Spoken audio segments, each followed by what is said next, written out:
Hey everyone, welcome into Patterns Tell Stories. I'm your host Klaus, and today we're going to be talking about the recent Intercept article on David Grush and a few other things such as the holographic universe, Homo Naledi, and then just a few other things we got on the back burner. But I got with me today my co-host Garrett. How's it going, man?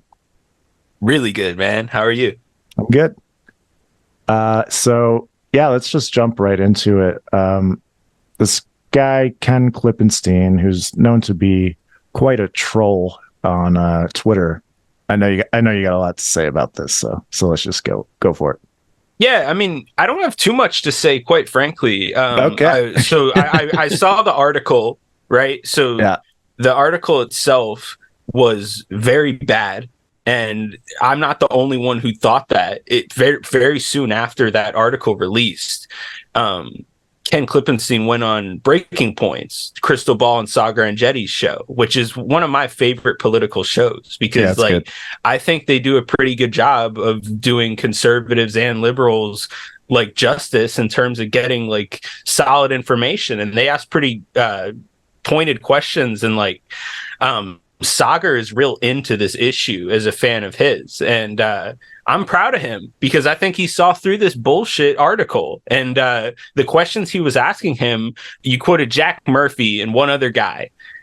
He pointed out that you credulously cited Roswell. You quoted Susan Go, who has her own weird, bizarre history of obfuscation, and you didn't present the other side whatsoever, which is like one of the first indicators of a red flag of being bad faith, especially this topic. People who are real invested and interested in this topic would know that there is certainly a history of the media getting it dead wrong, and it's so disappointing. But luckily, the people and I feel like I'm pretty close to the pulse of how people feel on this topic. I haven't met one person that thought Klippenstein's article was anything worth sharing at all. They all saw through it, and I think everybody has a family member that's a firefighter, that's a police officer, that's a military member, you name it. And I thought that article just came off as very detached, and so I'm proud of people for seeing through that. In my experience, people saw through it. I hope that's not the case and I got it all wrong. I just hope that's like a learning experience for that writer, because it was very bizarre the way his answers to these questions they were asking him were so bizarre. He made it sound like at one point he was just working at Target checking people out. He's just an everyday Joe. And then he reassures Sagar. He's like, hey, I've been doing this for a very long time. Yeah. And then I come to find out he doesn't even do his own FOIAs. Yeah, no, I don't think he's has anyone pointed that out besides you? No. Yeah, it's this lady. I don't know what her name is, but she's basically responding to tweets defending him. Telling them, oh no, this was FOIA'd correctly, and it's like, and then there's someone else named on the FOIA who's another fellow Substack journalist. Not that I'm hating on Substack because we both have one, but there's 3 people working on this dumbass story to take down a veteran based on his struggles with PTSD. And if that doesn't reek of an operation to discredit a whistleblower, I don't know what does. It's crazy to me. He doesn't even file his own FOIA requests. What does this dude even do? I don't know. It's bizarre. And then he went into a Twitter space the next day, or maybe it was the same day, I don't remember, hosted by John Greenwald, John Greenwald's known to be quite what's the word? Inconsistent.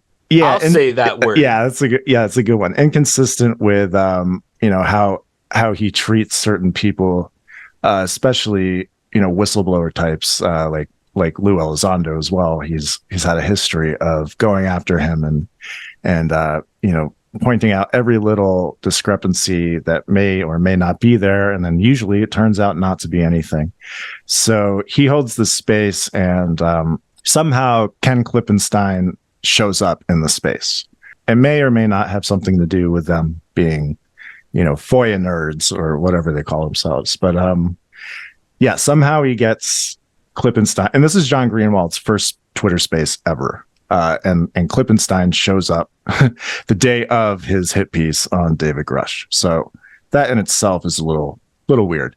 In the space, Klippenstein goes on to call Grush a drunk twice, and basically just saying, why would you believe what a drunk says? That's the general tone of what he was trying to put forward in the space. There's like and just 500 people in there. Yeah, go ahead. Just to be fair, when asked, hey, you can't just call him a drunk, he goes, that was his wife's words. I'm just using his wife's words. And oh my God. Yeah, that it put a horrible taste in my mouth because and you know, go ahead though, finish your point, and I had a couple things to add. Well, and the other weird thing is, like, Greenwald was in the space talking about how there's this weird and they did it before with Grush's autism, where they say that people involved with disclosure are taking advantage of, you know, Grush's and other people's mental health situations and using that to use them as pawns in whatever disclosure narrative these people are trying to push. And I find that to be extremely disingenuous and pretty gross, honestly, to think that Grush isn't capable of thinking for himself in a way that, you know, shows people that he's really, you know, doing the right thing as a veteran for his country. He's fulfilling his duty, you know, as a service member. And they're not even really pushing it in a very explicit way. It's like an undercurrent, because I think Greenwald said, you know, I hope both sides aren't using his mental health to their advantage, as in the hit piece is equivalent to Grush wanting transparency. Like he's equating these two things as if, you know, both sides are using his mental health against him. And I think that's totally fucked up. And, you know, kind of, it's just gross. I don't know. Yeah, and it's also a common trend I see with these weaselly ass quote unquote skeptics. And it's that they straw man the hell out of the other side without actually fully learning their point or what their point was. One of the things that the Klippenstein guy said was like, I don't believe him. And who's doing the vetting on this? And to answer the second question, the United States military, the most powerful military in the world, is doing the vetting. And they think that he's qualified to hold a security clearance. Luis Elizondo, the most powerful military in the world, did a check, and they thought that he is qualified to maintain a security clearance. Susan Go, one of the people that has been very inconsistent on the UAP topic in terms of like talking to the public and giving the public a clear message of what's going on. I didn't hear Mr. Klippenstein bring out whatsoever what Representative Burchett has brought out, and it's that the Pentagon has failed an audit continually. For the past every year he's been in representative for the state of Tennessee, I think he is. He said that every year they fail their audit. That's billions and billions of dollars. Where's the concern over that? Because as a taxpayer, that's something that I'm so upset and disappointed when I see people turning a blind eye to that. And the history of obfuscation, if you listen to Luis Elizondo, who according to Miss Go, is advising our Space Force on classified topics, and I have no reason to not believe that because he is a qualified individual who strapped it on for his country. This individual has said that David Grush is a qualified individual. He ran the Pentagon program to study UAP. Why isn't he mentioned in this at all? Yeah. And quite frankly, the people that have a big problem with all these guys are like, how qualified are they? Go ask the armed services. Because I, quite frankly, at this point, the people who are accusing those guys of bad faith, while we have guys like Stephen Greer going around and Richard Doty hopping in Twitter spaces, they're constantly making false equivalencies. Yeah. And the fact is guys like Gary Nolan and Luis Elizondo are not telling us things about little green men. They're telling us things about, we need scientists to come and study consciousness. We need to look into our DNA and the history of our species. These are questions that I'm, as an informed citizen, concerned about. And quite frankly, when Klippenstein or anybody like these professional skeptics who, no matter what the topic is, they're going to just throw in the trash or try to make it seem ridiculous. Right now, I think they have an enormous amount of egg on their faces. And I hope that they give the guys like Luis Elizondo and Jay Stratton the proper protections to come forward and put an end to all this baloney. Because there's a transparency issue, and right now the blanks are being filled in, the cracks are being filled in with conspiracy theories, and it breaks my heart when I see these stupid conspiracy theories spreading, like Klippenstein, or like, I don't even want to mention these individuals. I don't feel like they're worth mentioning. I know. There's just a couple. Go ahead. No, there's just a couple things that I wanted to say about Klippenstein, and then we're going to get into a discussion a little later, just on the more serious aspect of this, because PTSD and mental health is super serious, and we have an expert coming on later. But there were two things that I wanted to mention about Klippenstein, and then we can get off him because he's already taken up enough of our energy. He has one of these tweets that he deleted that says, "Jump in, loser. We're triggering UFO nerds." And it makes clear that that is his MO with this article, is to upset people and, basically cause chaos in the community that will distract from what Grush has actually brought forward and the information that he's trying to unearth from the Pentagon and the contractors that are involved with this cover-up. So when you take that into consideration, I did a little research on my own and found a interview with Klippenstein from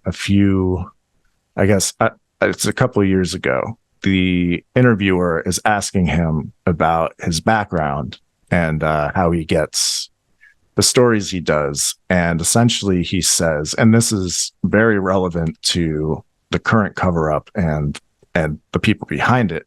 Yeah, he says, he's asked, are you from a conservative background? And he says, this is his quote, "Oh yeah, I couldn't tell you how many people in the intelligence community I meet, particularly older guys who are very Christian.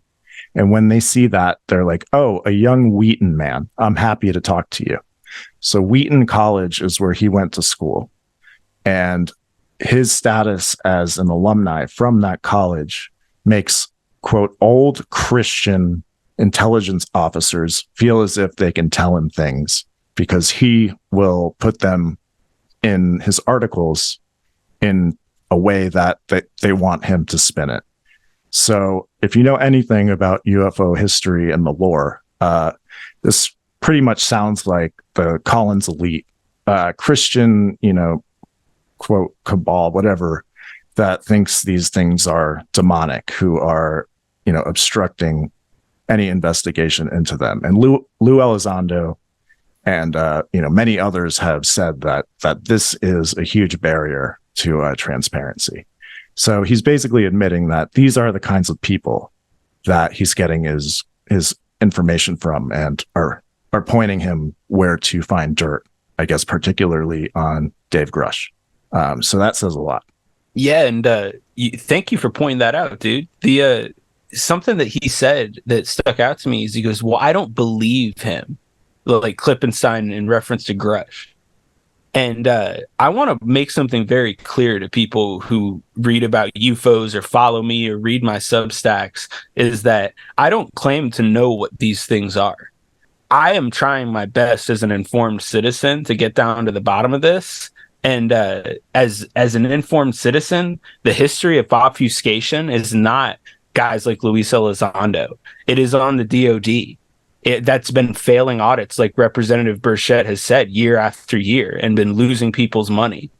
And the history, according to Mr. Elizondo, the DOD or somebody inappropriately erased tons of his emails and history of him working there. Inappropriately. Why? And I think we all can answer those questions, and it doesn't take very many brain cells for it. It makes me sick, but I'm glad to see that people see right through it. And it doesn't take very much, like you said, just scratch beneath the surface, and then you see, oh, there it is.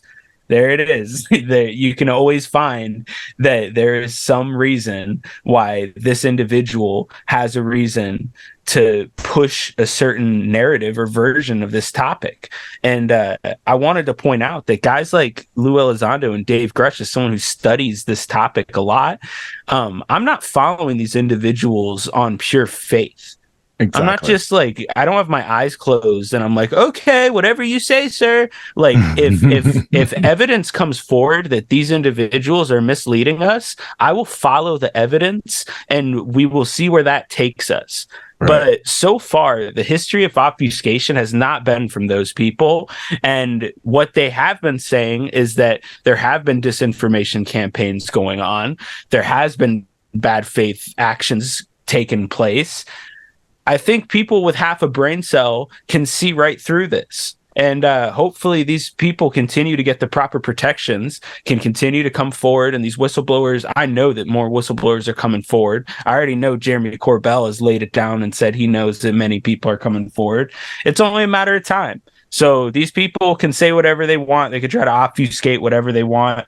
The people can see through it. And the straw man argument that Dave Grush stood up there and said that we have little green men in freezers or something is a complete stupid straw man. And anyone who watched 5 minutes of his testimony knows that the guy was trying his best. And anyone who looks into the guy's background can easily see that the guy is more than qualified and capable. Yeah, it's just and I know that everybody listening to this podcast has somebody in their lives who's a firefighter, a police officer, or a military member who has suffered some sort of PTSD or has went through some sort of trauma or real life. And yeah, dude, I thought that it just normalized Grush and just made me on the lookout to be more vigilant about some of these people who claim to be skeptics or claim to be neutral. Like, I don't see neutrality in this. I saw a lot of people. I saw that guy had made up his mind before we really investigated what there is to this stuff. I saw a lot of masks come off. It just makes it clear this is blatant retaliation in public. Whoever ordered this is living fucking 50 years ago where this shit would have panned out and everyone would have just dismissed him. It's like, I mean, mental health issues are still stigmatized. And again, we're going to get to that a little later. This has been called out for the sham it is, and it is clear whistleblower retaliation in public. So whoever decided to do this made a big fucking mistake. And this is going to backfire. Surely this made it easier as, Klippenstein was running his mouth in these spaces talking about GS-15s, narrowing down the possible people who could be responsible for this for, Grush's lawyer to go after. Is just fucking stupid move. And it's going to backfire, and as it should. You reap what you sow. And I just hope that this doesn't cause future whistleblowers to second guess whether or not to come forward, because, that's why showing support right now for Grush is so important, is showing that whistleblowers who come out in the future will have that same amount of support. A lot of people coming forward was dependent on whether or not, or just whether Grush was treated in a way that, they would expect to be treated as well if they came forward. And, hopefully the support that's been shown to Grush and the backlash against Klippenstein has been, enough to make them feel comfortable that they'll have the same amount of support if they decide to do the same thing as Grush did. So that's pretty important. Yeah, let's get off this fucking Klippenstein motherfucker and get into some more interesting stuff. There's always been a history, if you're familiar with this topic, of purposeful obfuscation by many different groups. and for a multitude of reasons, right? Yeah. And one of the reasons is because the government has secrets. And of course, it's going to be something that people have to deal with. And the government has things that are legitimately considered secret, in my opinion. And my problem with the people who have this big issue with Grush is that Grush is trying to tell us that something is going on that does not have congressional oversight right now. Essentially, what that means, in my understanding of what that means, is this group could be doing anything. And with a multitude of, if what we're talking about, whether it's non-human intelligence, whether it's a recovered craft, any of these things are world shattering. So I feel like if there's even a whiff of truth to them, that these programs are going on without congressional oversight, that's an issue. I wanted to talk about the Robertson panel, and I as a fan of John Keel, he's dissected and made lectures on the Robertson panel. There's a section of the Robertson panel that he pointed out, and it's called unofficial investigating groups. And he goes, this is what the Robertson panel text says. He says, the panel took cognizance of the existence of such groups as the Civilian Flying Saucer Investigators in Los Angeles and the Aerial Phenomena Research Organization, which was then in Wisconsin. This was in 1953. It was believed that such organizations should be watched because of their potentially great influence on mass thinking if widespread sightings should occur.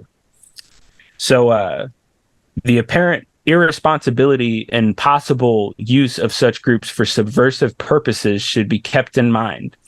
Well, the thing with busting UFO groups, it was way easier before, and that was kind of the point I was making when I was talking about the internet exists now, is that UFO subject isn't confined to like MUFON or any of those other groups. It's not a group that can really be infiltrated. They still can run operations. They can still inject discord into, say, the UFO Twitter community, but it's so much more democratized now, the information. It's not all just within a group of 60 people that go meet every Monday at a fucking cafeteria or something. It's all the time, it's all online, and it gives equal voices to like thousands and thousands of people. It's a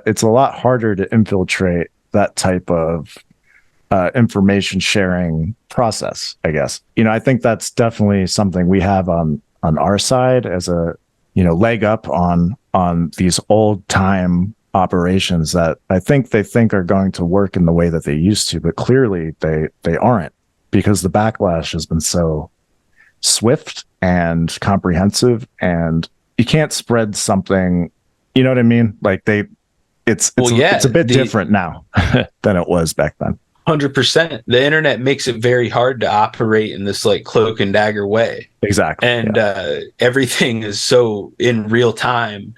Hey guys, this just happened. Like just the things that Tom DeLonge has said on podcasts alone, you can tell the way information moves, and is like the way certain YouTube videos will get deleted or not get deleted. Like it shows a lot about how information travels, right? And something that's real interesting is that like time is proving, as time goes on, time is proving guys like Elizondo and DeLonge correct. I don't even want it. It's driving certain figures nuts for some reason, that the people that they're doing it the correct way, I should say. Like I feel like for so long they've been baited into trying to say something they shouldn't say, or like it hasn't happened. They've been total pros about this whole process, and I hope they just keep chugging along the way they have been, because just off of what Burchett has said, man, it's like they're not going to just let this go over some baloney article, Yeah, and there's an obvious resistance to doing it the right way for whatever reason, because people have gotten comfortable in their little corners of ufology where they have, Lou's called it a cottage industry, where they're the ones who are the gatekeepers of the information, like FOIA. It's like, you want new information on UFOs, you have to come to me because I'm the only one who knows how to get it from the government. Because I've been doing it since I was 15 years old. And for some reason, that's not sketchy at all. Like, it's like, okay, like, what? So you tricked, not really tricked, but you've convinced all these people into believing that you're the sole source of this information. And it's been that way forever. And now that there's an actual process in place to get all this shit out the right way, the UAP Disclosure Act brought forward by Senator Schumer is basically putting these FOIA sites out of business. And that's a problem for them. And so they're going to do what it takes to stop that from happening. And I feel like that was kind of the point of that space the other day where he basically, it platformed the guy who's trying to take down Grush. And Grush is the one who's trying to do this the right way by going in front of Congress and saying under oath, all of these things that people have been calling bullshit on for years. He's actually walking the walk, and it's scaring the shit out of some people. And I think it should. And I think this was always going to happen this way.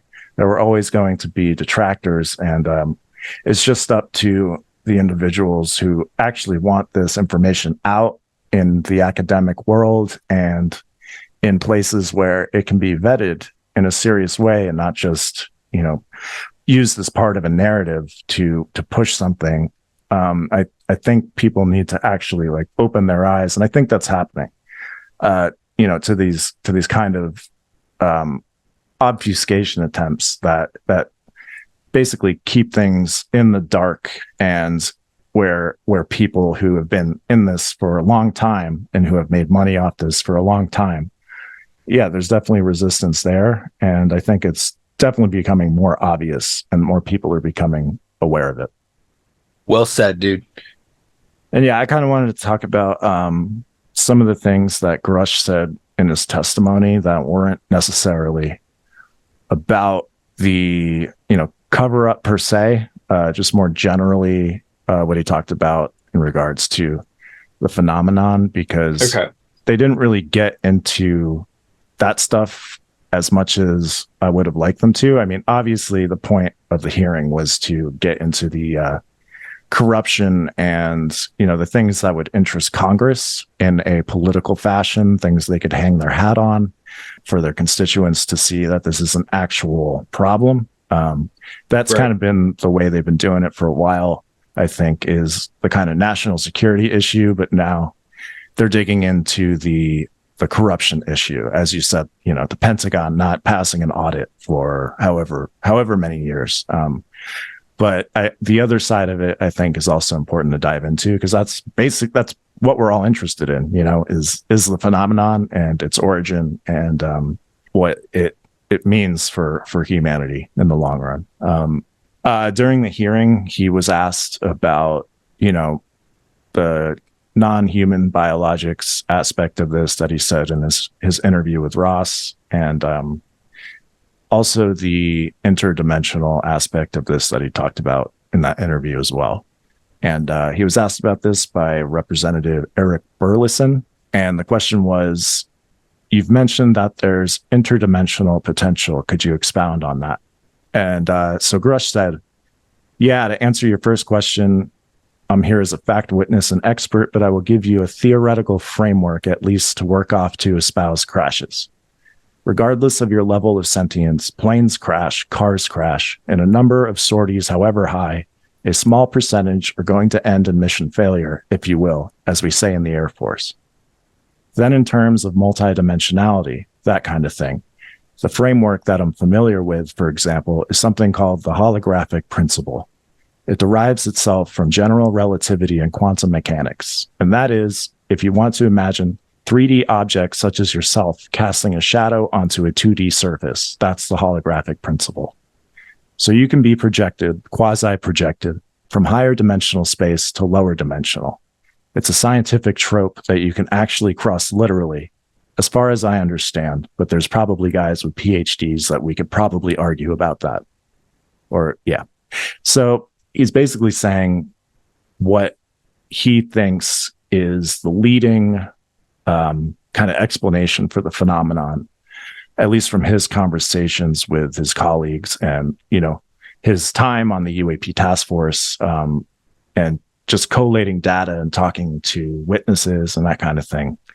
His takeaway is that the holographic principle or, holographic universe theory is kind of what could explain this the best, at least in terms of where these things come from or how they perform in the ways that they do so extraordinarily.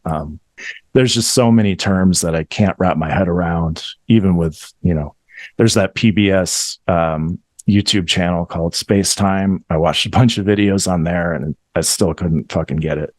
But basically, yeah, it's like he said, it's all the information of our universe is on a 2D surface of a black hole. And what we see as our 3D reality is a projection of that 2D surface. So, and he's talking about quantum information. That's another thing I had a hard time wrapping my head around. I'm like, what do you mean by information? It's basically, all the kind of subatomic entanglement and all that, yeah, quote unquote information that makes up our reality. All that is on the flat surface, 2D flat surface of a black hole, and it's being projected into a 3D reality. And basically all our senses are kind of illusions, and I don't, it's hard to conceptualize because we live in this 3D reality. So what does that really mean? Well, I'm no physicist, so I kind of always try to keep it very simple. But the way I contextualize this, I don't know if you saw, I shared the other day Carl Sagan breaking down Flatland. Yeah, and the difficulty that a 3-dimensional object would have demonstrating its existence to a 2-dimensional object, and the 2-dimensional object wouldn't even be capable of comprehending this extra dimension. So all the 3-dimensional object can really do is cast a shadow into the 2D world. But even though it's doing that, it's still appearing out of thin air to the people in Flatland. And that's something that could be said about our experience as a 3D creature experiencing an intervention from a 4th-dimensional entity. We could be in our own version of Flatland, and the things that render themselves to us and our sensors could be something that's either creatively made to appear to us, or it could be something that the only way we're capable of seeing it is in these forms, if that makes sense. Yeah. But it's definitely worth gathering intelligent people into rooms and discussing, because the straw man that David Grush sat up there and said that there's little green men, I think it's just nonsense. And I thought that he did his best to break these complicated topics down. And he caveated himself well and said, yeah, I think that some of these things should be left to smarter people. But just based on what I've understood and studied about this phenomena is yeah, I don't think that those things were nonsense at all. The ideas he's saying are, like you said, very difficult to try to break down. I wrote an article on this, and I kind of tried to think about it in the context of anomalous information that Gary Nolan talks about. He basically says, or postulates, that there's some sort of information that's floating all around us, probably, quantum in nature, that we don't really pick up. We have kind of pre-existing hardware, and this information is kind of what I took to be, everything that's on that 2D surface that's projected. It's part of that information from that surface. It's just not perceptible to us. All of that information in the holographic universe is essentially collective unconscious that Jung talks about. All the information outside of our perception could be the the collective unconscious, and perhaps some of that leaks in at times, and that's what we kind of perceive as paranormal phenomena, is that information that we can't really comprehend through whatever filters are in our brain. I find that an interesting kind of idea, that things manifest as paranormal phenomena that come from outside information. Yeah, I enjoyed your article quite a bit when you broke down the filter idea, and that our brains are not only similar to antenna, but that we're constantly we're evolving to filter information, it seems like. And that's something that's very clever. And it's an idea that I hadn't heard very often. And I've heard Gary Nolan talk about how our default mode network is adjusting, and how that may play some part in this phenomenon. I was wondering if you could break down that idea in terms of like how the filter would adjust over time, because even when you just broke it down, I think that's great, but I think it would do justice to break that part of the article down, of like how the filter over time, evolutionarily speaking, is protecting us, or helping us in some way, or hindering us from understanding ourselves. That's definitely a good question, and it ties in actually with Donald Hoffman's theory of the user interface that I probably should have included in this article as well.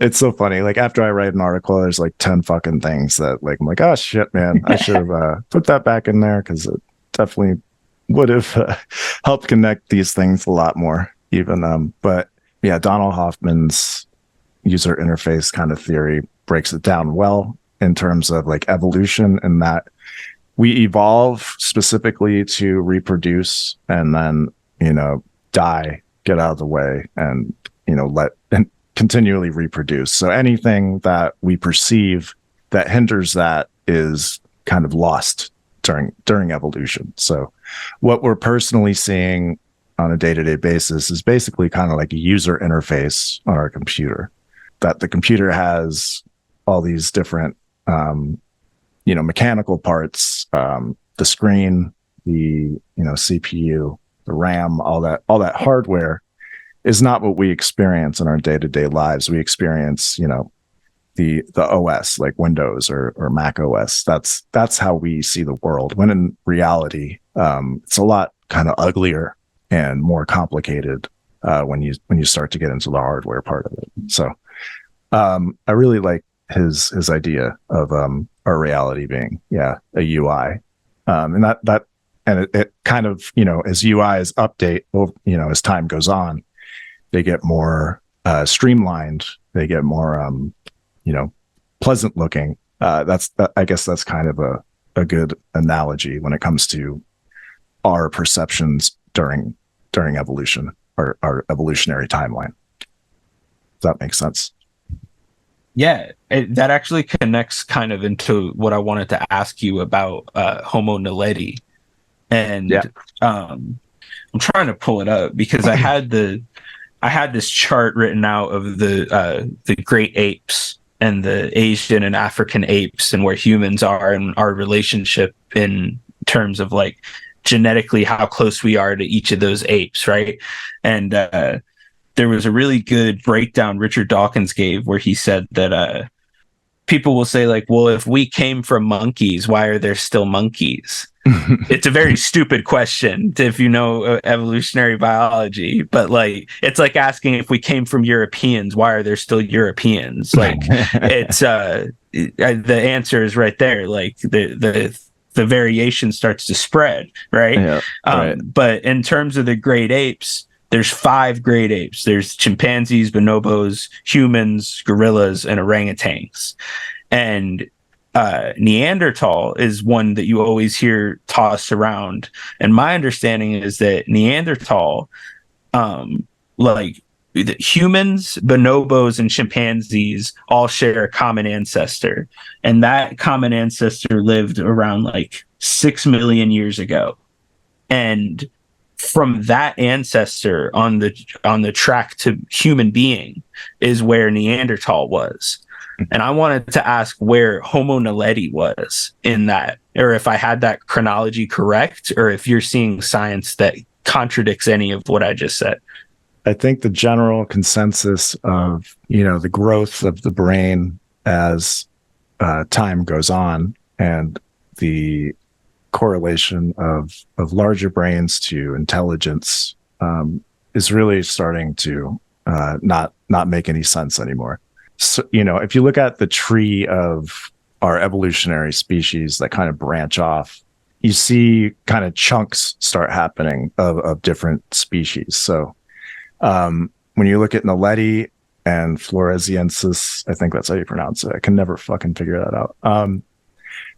They have very small brains, and they appeared at the same time as, or not appeared, but were around at the same time as Homo sapiens. And the fact that brains that small, and what they're finding about Homo Naledi, and what they were capable of, and that they were capable of culture and symbolic thought before we were, with a brain the size of an orange, that kind of totally turned shit on its head. And they also found, symbols that they were writing in the cave, in the Rising Star cave system.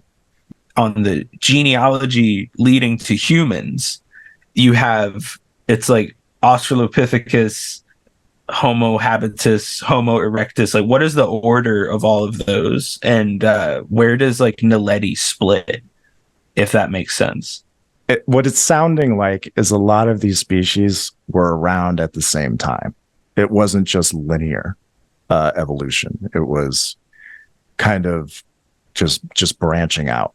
And what they put an emphasis on is that, when you date a site, or you date some bones, right? That isn't the start and end of the existence of that species. That's just a snapshot of a place and time that they existed. So we really don't know, like, the full length of how long these species existed. It's really just, we have, okay, this one specimen was around 260,000 years ago, say. But we have no idea the start and end of that species. We just know that specific site and that specific specimen was there at that time. Got you. So when you start finding, and Lee Berger, the main archaeologist on Naledi, has made this point over and over, is that we're going to start finding species around this, living around the same time as other species that we never, thought that would happen, because we don't have the evidence for it until we find it further down the road.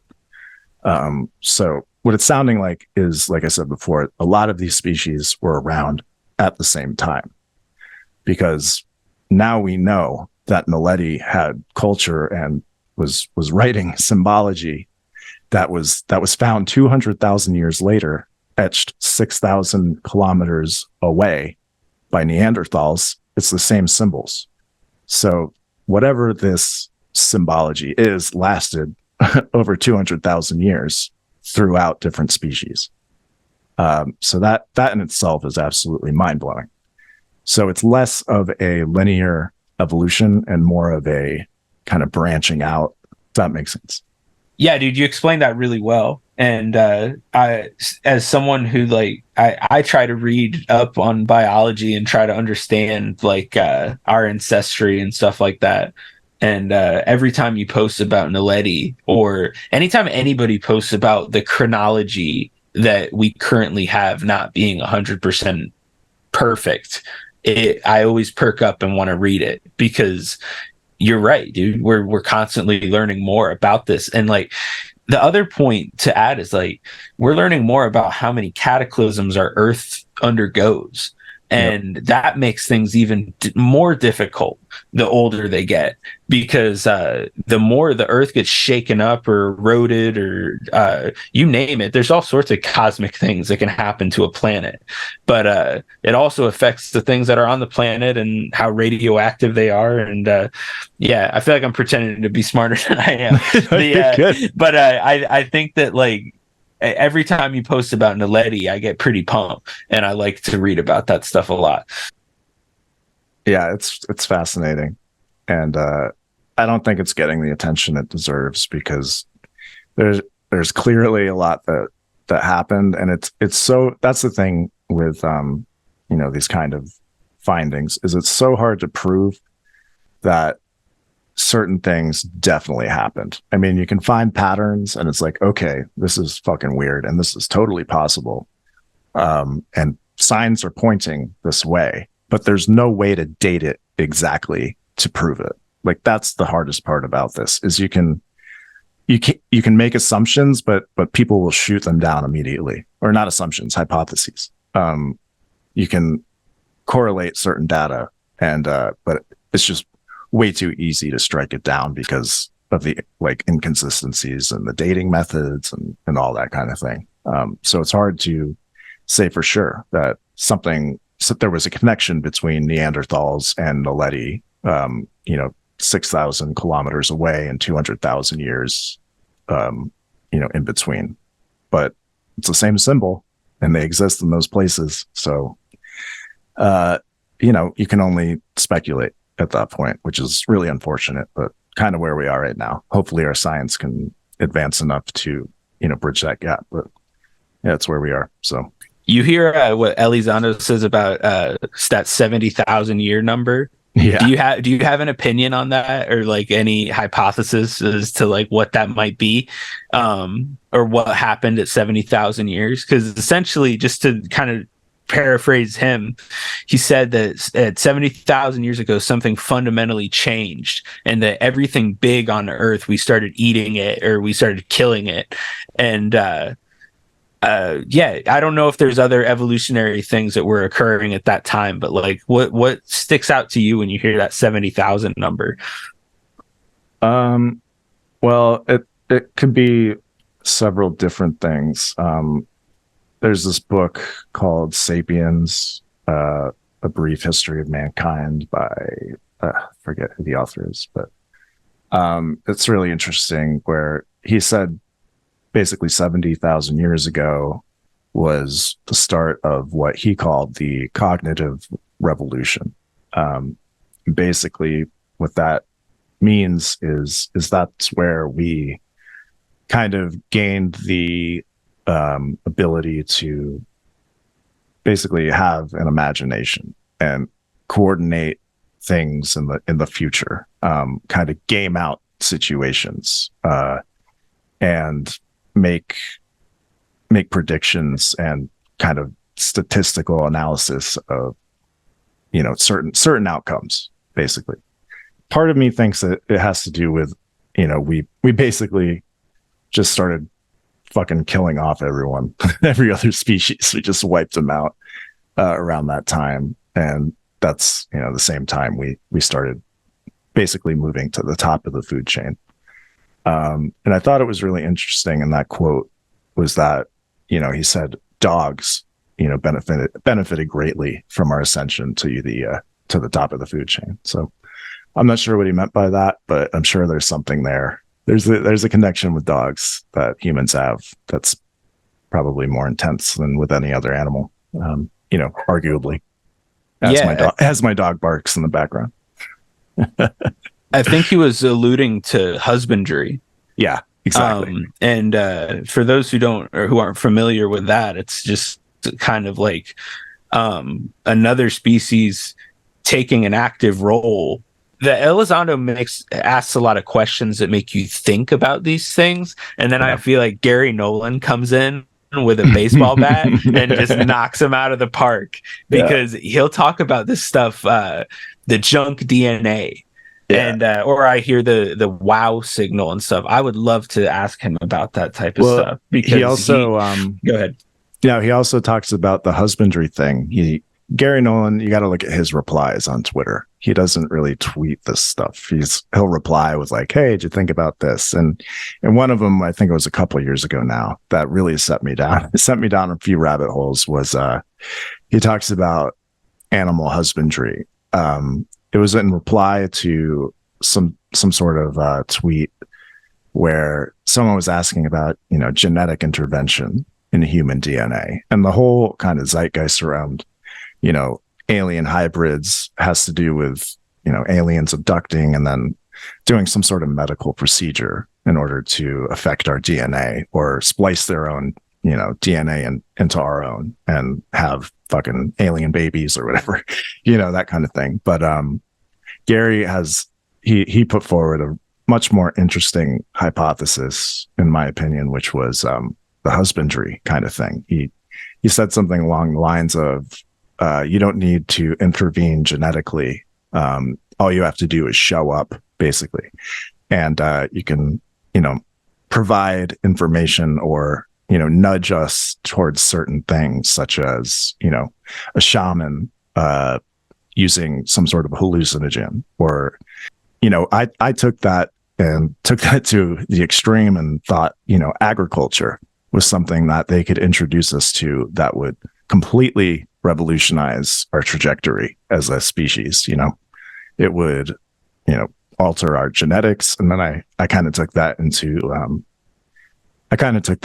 like gene culture coevolution, where our genes, are affected by our changes in culture, and which obviously that would make sense. And right. Yeah, just that's kind like of when Tom says how you hit your kid, how it changes their DNA, is like that type of stuff culturally. Yeah. From what I've heard you explain, that can have huge impacts on your DNA and how that evolves. Yeah. And Gary talks about that too. It's in epigenetics. He talked about a study, I think, that was like, mothers of sons who, like mothers who have been through war had sons who were more likely to be less aggressive or something like that, which is fucking crazy to think about. But yeah, it's definitely, I think, behavior alters your genetics. And if a higher intelligence altered, our behavior on a cultural level by introducing certain things, or, maybe even religion, that would be a way of affecting our genetics without having to abduct us and, use CRISPR or some shit, Yeah, dude, that's a really good point. Wow. And it would be thank you for breaking that down. Yeah. Well, it would be a lot more subtle too. Like, it's a much more subtle way to go about guiding our trajectory. I feel like by that logic, like almost any intervention would affect our DNA then, right? If it were cultural or just strictly from the numbers of our genetic code. I feel like either way, if you're advanced enough, it would all just become math to them, right? Like, I feel like even the stuff we're thinking about, like our culture and all this stuff, is like, dude, for something that isn't human, that stuff could be so alien to them, and all of it to them could just be numbers or just be zeros or ones. I don't know. Maybe that's a little too far out, but no, it makes sense. I think that the ideas of the things that we think of as just commonplace, like culture and religion, and like, even as far as I'm a human being alive today, religion is pretty far out. It's still to thoroughly understand what a religion is and what it offers somebody, to try to explain that to something that isn't human is extremely difficult to conceptualize. And I think you broke that down pretty well, man. Yeah, and it kind of makes you think, maybe it's Elizondo says it all the time, like, what is being human? It doesn't have to mean having 2 arms, 2 legs, that kind of thing. Is maybe there was a more advanced species, and that's kind of where it goes with Naledi, is that Naledi had more advanced knowledge of fire before we knew about it, before Homo sapiens knew about it. So in history, that's actually happened, where we have a more advanced species living alongside us, that maybe we learned culture from Naledi. That's one of Lee Berger's hypotheses, is that maybe we weren't the first ones to have culture. And that goes along with kind of Graham Hancock's theory, where we were living along a more advanced civilization that made all these megaliths and that kind of thing. When we say anthropomorphizing the phenomenon is bad, I mean, maybe we are products of that phenomenon. Maybe we our culture was handed down or something. I don't know. Yeah, that's a good point. You know what I'm thinking of right now as you say that is I'm thinking of a 2001 Space Odyssey and the monolith, and how just the presence of the monolith was enough to stir up all those apes and get them on the track to become Homo sapiens. So like, I'm curious as to like how subtle the intervention was, or how deliberate it was, you know, like, are human beings something that was engineered purposely, or is it something that was left alone? Are we the goldfish that was left alone for a billion years? No, the telepathic fucking dinosaur or whatever. Yeah. So, no, it's totally like, and that's kind of what I'm thinking, man, with this whole, you know, something's coming shit, like where Tom talks about, the goldfish that was left on a planet and evolved into some kind of dangerous telepathic dinosaur. I mean, he's being flippant, but like, think about it. Like if they come back and, you know, we actually have the means to fight them or whatever. And that also ties in with the dog thing. Like I imagine, you know, what if humans left, say a cataclysm was coming, and humans left Earth, and, you know, dogs, since they're whatever, I mean, maybe not the smartest, but like they're the most domesticated, and, you know, humans are apparently self-domesticated according to a lot of very smart people. If dogs, you know, basically became top of the food chain for whatever reason, you know, who knows if they have the cognitive ability to do that. I'm just saying hypothetically. And humans came back and dogs had risen to the top and were, you know, making fucking nukes or something. Like, could that be kind of a similar thing to what's happening with us and whatever this phenomenon is? I don't know. It's weird. I hope it's dogs. Fucking seriously. But yeah, I don't know, man. There's just so many possibilities to this. And yeah, when you think about what Lou said about that 70,000 years ago thing, it's, I don't know, it could go anywhere, really. What do you think of the idea that it's time travel? Because I always hear that idea. Because think about, once you do invent time travel, so just in the hypothetical world, we're going to say time travel is real in this world, right? And let's say you develop time travel. What is the first thing you start doing? Like, say that, I don't know. I don't know the first thing you would do, but I'm sure that somebody at some point would want to like correct, quote unquote, certain parts of history. Like someone would want to go and like save Jesus, or someone would want to go and kill Hitler, baby Hitler, or whatever. Like the list goes on of examples of like ways that you could change the course of history, right?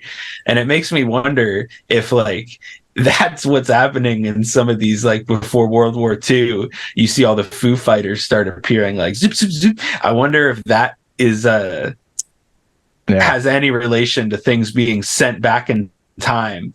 And even when I was thinking hard about, okay, let's say we did invent time travel and we were able to send something back in time, how would you even be able to tell what day, what battle, what way the earth was spinning, what resonance of that timeline would you have to enter, and how different could it be if you're a little inaccurate? And like all of those things considered, I was like, oh my God, it sounds like the idea of time travel sounds scary and complicated enough. But it's like when people were saying, like, how would something that advanced crash? Is that's one example right there I could think of how something would crash, is the advanced civilizations trying to iron out time travel. I think that would be a huge reason why something would crash, because you have to fail in order to succeed. So, like, I don't know if that made sense. Yeah, it's interesting because the thing that makes sense to me, well, not the theory that makes the most sense to me was put forward by Michael Masters. I mean, it's not his theory, but it's like the expanding, maybe not expanding, but the block universe theory essentially kind of solves for all those paradoxes, because it basically says that any time travel that results in a paradox was supposed to happen anyway, and it basically takes free will out of the equation. So that's fascinating. Yeah, so that's kind of a depressing but curious way to think about it. Well, you know, something interesting about that is, like, when you hear the remote viewers, I think Lynn Buchanan, he's one of the real famous guys who was a remote viewer for our military back in the day. And he gives interviews all the time about things he's remote viewed. And the way he described it, it sounded like the future can be very different. Like, he made it sound like it wasn't all set in stone all the time. And that was kind of reassuring, if it's worth anything, if his word is worth anything. But I thought that it was just pretty interesting to think about, like, anytime you're seeing a Marvel movie or you hear people talking about the multiverse, your physicists talk about multiverses. Like, I wish that we had more Carl Sagan's that could break that type of stuff down, and instead of it just being made to seem ridiculous when it's discussed, because it definitely just the conversations you have, like, it really changes the way you approach topics like UFOs, because it doesn't. I feel like the ET hypothesis is something that I'm sure that it's an argument that you could probably make. But like, as the years go on, we're getting more and more evidence that what's going on may be a function of our Earth. And it may be something that's been with us for a very long time, and we're still trying to get a grasp on.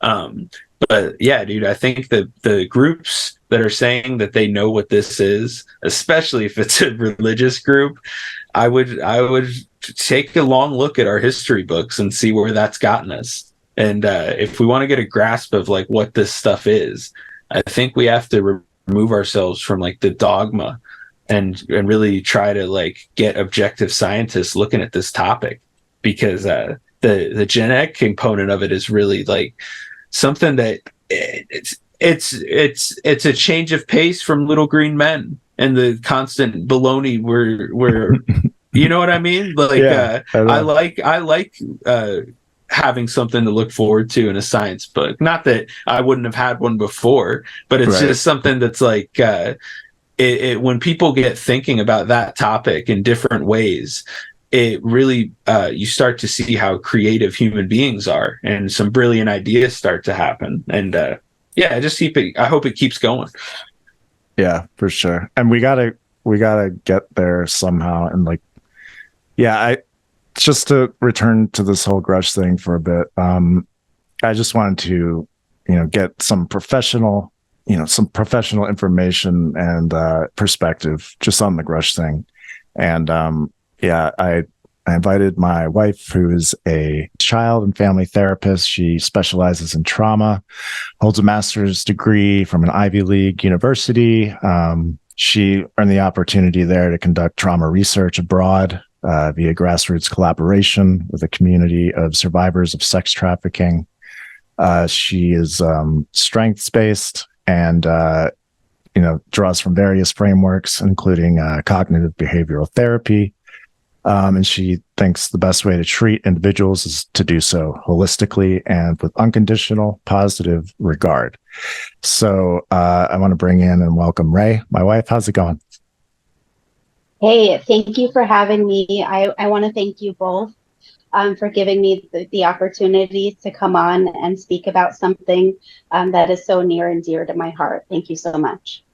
Yeah, I think it's important to get a professional opinion on this because so many people just talk shit on social media, or they'll, put their support behind it and not really even know the specifics of how this, PTSD can play out and manifest, in people who suffer from it. So I thought it was good to get you on. So yeah, I guess we'll start out. What exactly is unconditional positive regard?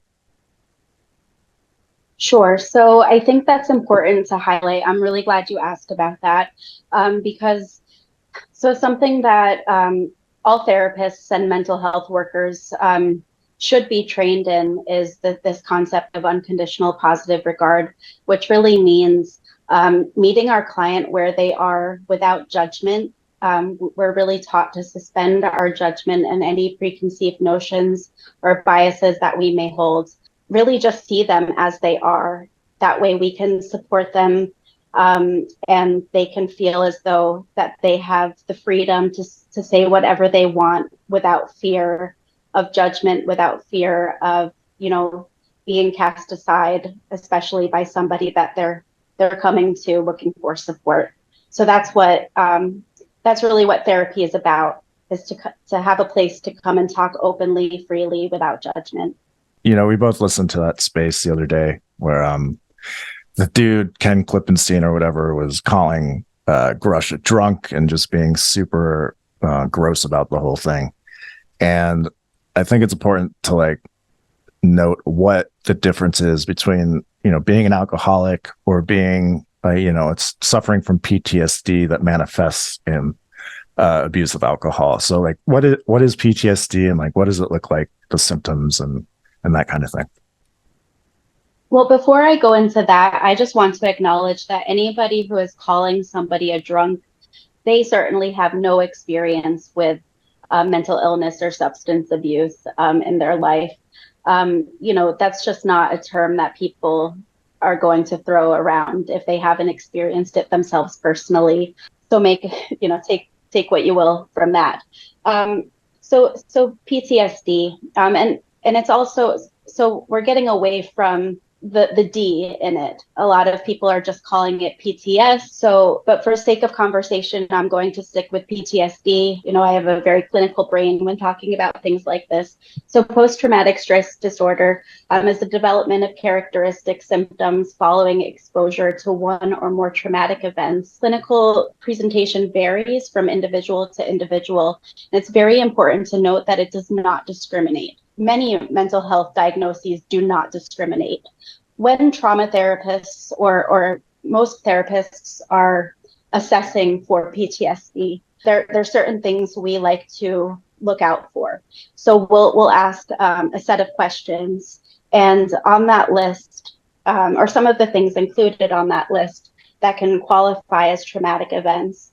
And this certainly doesn't include everything, because trauma can, it varies from individual to individual. So something that might be traumatic for me might not be traumatic for somebody else. Some examples that we ask are, well, the first one is, have you ever been exposed to war? Other things That's the first one. That's the first one you asked? Yeah. Okay. Yes, 100%. Even if we know that the individual has not been, they might interpret this a certain way. They may be a civilian that has been exposed to war. We want to ask all of these kind of qualifiers just to rule it out.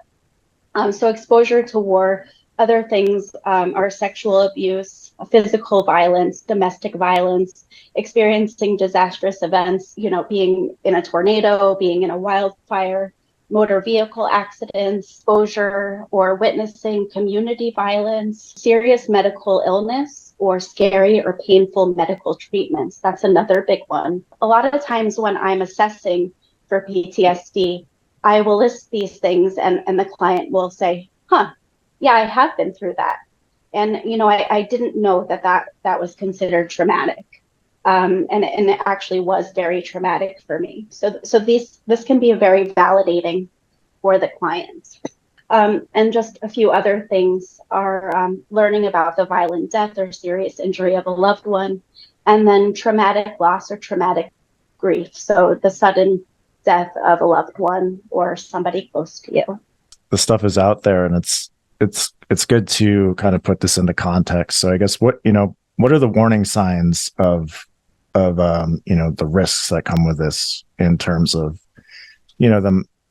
someone suffering from PTSD, like hurting themselves, or and what is the treatment for that, and how should that affect their credibility? Sure. So some of the warning signs or symptoms of PTSD are intrusive symptoms. So recurrent, involuntary, distressing thoughts, feelings, memories, having nightmares, having flashbacks, feeling like we're back at the time when the bad thing happened.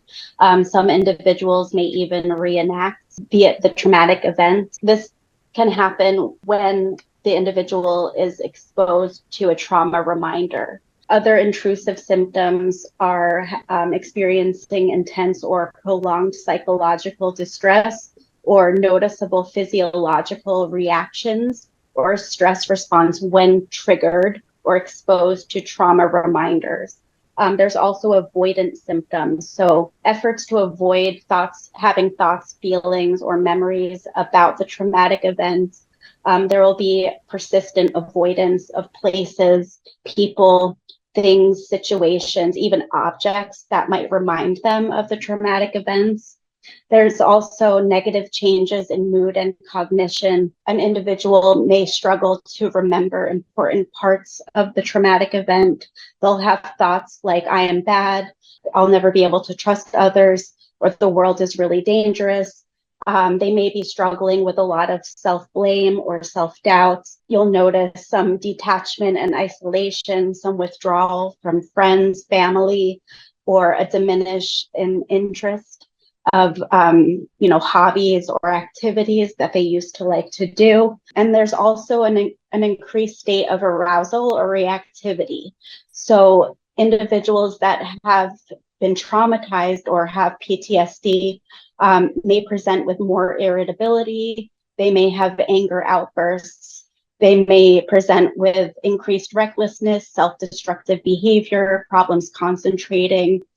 Startle response is a big one. Oftentimes when I'm treating an individual with PTSD, if there's a knock on the door, or the doorbell rings, or there's a loud sound outside, there will be, many people have a basic startle response, but an individual that has been traumatized will have a severe startle response. I've seen individuals collapse into themselves. We see total dysregulation and disruption of their current functioning in that moment. There's also hypervigilance, and we see a lot of sleep disturbance. These symptoms last more than 1 month. They cause clinically significant impairment, not only interpersonally, but also occupationally. And these symptoms are typically not attributed to substance use. And I want to be very clear about that. I'll repeat that. These symptoms are not due to substance use. Substance use is typically what comes next in order to try to alleviate these symptoms that the individuals are experiencing. So when someone goes and calls someone a drunk, when the underlying symptoms of PTSD are what are actually, causing these problems, or, say inpatient admission to a mental health clinic, that's not really accurate, is it? It's actually kind of demeaning and destructive to the seriousness of the situation. Yes, absolutely. Actually, so between 2008 and 2020, over 66,000 veterans have committed suicide. That's over 6,100 veterans a year, and that number increased over pandemic. There was, it became an epidemic, and it still is, and quite frankly, always has been. But we had situations we saw where veterans were they were killing themselves while waiting for treatment outside of the VA. And listen, I'm not here to place blame or point fingers at the government or the VA or anybody that's trying to help. I think that it's important to raise awareness and to call out, really this epidemic that is affecting our veterans and their families, and kind of call to action those that are in a position that may be able to help. First responders, mental health workers, medical doctors and workers, donors that are in a position where they would be able to assist financially, because this is a funding issue. I believe that so the suicide rate increased, but mental health services did not. They did not meet the expectation. They didn't change whatsoever. And I recently read a study where the perceived unmet need of veterans, their perceived unmet need of mental health care, was one of the strongest correlations related to their suicidal ideation. There were other factors as well, but it actually wasn't even their PTSD. It was their perceived unmet need. So Right. I think there's a lot of value in that, and we need to study that further and look into what we can do to really bridge that gap. Yeah. So to me, it seems like this problem is so pervasive that, like, when it comes to someone testifying before Congress, who is a veteran, this would have to be taken into consideration, I guess, for a lot of them. It would discredit so many people who would otherwise be, I guess, considered credible. I don't know. The whole idea that someone is not credible because they've been through something so brutal and something that is just so life-changingly awful that, I don't get how that could make someone less credible, I guess. I don't know. But it just seems like doesn't. It's so common that the fact that anyone would use it as a way to compare someone to someone else when it comes to credibility just doesn't sound like they're arguing in good faith when it comes to that. Yeah, it sounded very privileged and ignorant. Yeah, especially that Yeah, guy. and well, I think you're absolutely right. It doesn't have anything to do with his credibility, and it shouldn't have to. And I think it's pretty clear that it was in bad faith.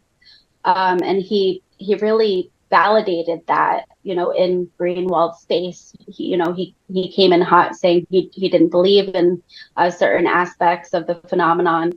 He proceeded to call Grush drunk 2 or 3 times, and he's a self-proclaimed troll. So he's clearly acting in bad faith.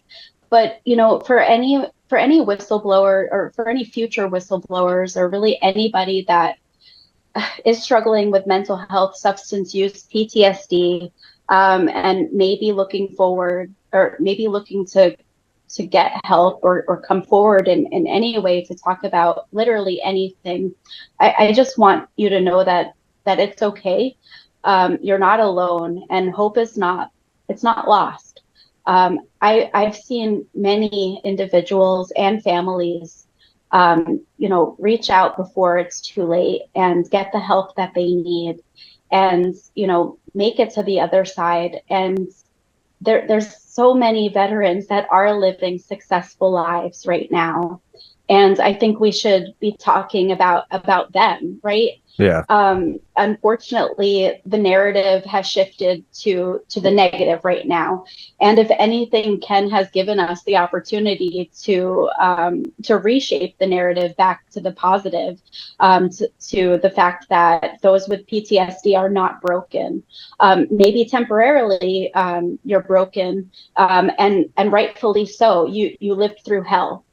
You experienced and witnessed things that nobody ever should or can even imagine. And I want to encourage you to reach out for help before it's too late. That's part of what I do is as a family therapist, I don't just treat the individual. I work with the families. I'm providing psychoeducation on the warning signs of symptoms, the warning signs of suicidality, what to look out for, to know when to reach out on behalf of your loved one, again, before it's too late. And also providing them with support, because it's normal to react when your dad or your husband or your wife or your mom, when your loved one is acting erratically or irritably or with anger, or they're abusing substances and they're not talking about it and you're not sure why. They're so angry and so hurt. We're going to feel a certain way. We're going to internalize that, and we're going to be hurt and feel confused. And we're going to react. We're all human, and that's okay too. That's part of the human experience. And we as therapists, clinicians, mental health workers, we're here to help you navigate that. And again, this is normal. This is part of the human experience. Help is out there, and hope is not lost. Yeah. And you think about it in terms of, overcoming something and seeing the positive. It's like this guy has been through all that shit, and he's like in the public eye, as the whistleblower, the main whistleblower who's taking all this shit from all these people, and he's doing this voluntarily. This is something he feels is really important in his service to this country, is to have these programs exposed and make sure that the government is transparent. And just the fact that he overcame what he did, and he's sticking his neck out again to do this in such a public way, and in a way that is probably hard on his family as well. Again, he talks about his wife having to deal with these retaliatory attacks just as much as he does. It no doubt puts even more stress on his family than what he has had to go through previously. So I just think it's really important to look at the positive part of this and how he's overcome such hard shit to help us out, really, just to help push this forward. And I don't know, I just think anyone trying to say that this is a negative, when so many other people are dealing with the same thing, who really just want to live day to day and get past the trauma that they've experienced. I think that, going after that as a way to feel better about yourself, or make something seem, you're basically like, when it comes to the UFO thing, you're basically, using stigma to stigmatize something else. It's two layers of stigma, and it's lazy, and it's really just kind of inhuman, and doesn't really show that you're acting in any way that's close to good faith. So I don't know. Yeah. Well, I think I saw a lot of other people on UFO Twitter say this, and I share the same sentiment, that this has humanized Rush for me even more. Yeah. And I think, as a whistleblower, I think us experiencers, we want to see ourselves in the whistleblowers. We want to relate to our quote unquote heroes, or or whatever. And I think a lot of experiencers have had trauma or do have trauma. And, this is just another way that we can see ourselves in David Grush. So I want to thank David Grush just for everything, and for being resilient and brave, and all our veterans for their service. Thank you. Me too. Thank you, Dave. Really appreciate you coming in, Ray, giving us your professional opinion on this kind of nightmare of a few days, I'm sure, for Dave and his family. But I think we can turn this into something positive going forward. And I think, if anything, we can look back on this as an educational period, and, whether or not more whistleblowers come forward who have had the same, history or have gone through similar hard times. I think we can all agree that your past doesn't really define your credibility in the present moment.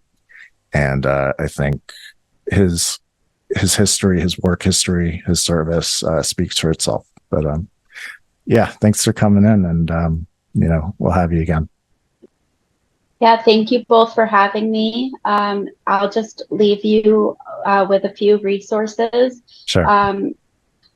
988, you can call or text it 24/7. That is the updated crisis suicide hotline. Actually, Klaus, you might want to, when you share this podcast, also share a few links, and I can provide some concrete resources at that time. That might be a better way. Thank you guys both so much. I love the show. Thanks. All right, bye.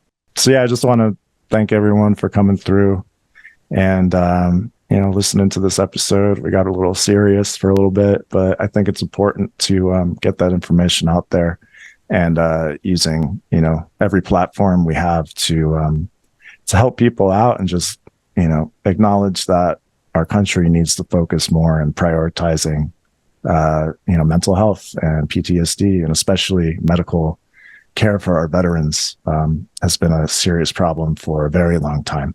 And I would like to thank my wife for advocating for that, and having her on and kind of explaining the tough shit that we have to deal with as a society. And hopefully it was educational, and people got something out of it. If it helps just one person, it was definitely worthwhile. So thanks for coming in. Garrett, you got any words? Yes, stay vigilant, everybody. There's going to be a lot of baloney going on in these headlines. There's going to be a lot of people trying to make you question your opinion on people that you read their books and watch their videos. And I just want everyone to stay vigilant. And something so disappointing to me was that one of the things that happened when we opened this podcast is I was getting messages saying, like, man, I wish that I had a list of people that I could trust. And I just want to make it very clear that it's not like that. It's not that I have a list of people that you can trust. I certainly have a list of people that you shouldn't trust. But in terms of like blindly following these people, I've had enough of that straw man that people who are interested in this topic are blindly following these individuals who are brave enough to step forward. We need to cut that out. And I love what you said about our veterans, and I hope that we do all of our police officers and firefighters and veterans a service. And hug your families real tight, and don't let all this media baloney get to you. Stay vigilant. That's all I have to say. I agree. All right, thanks everyone for coming in. We'll see you next week. All right, bye.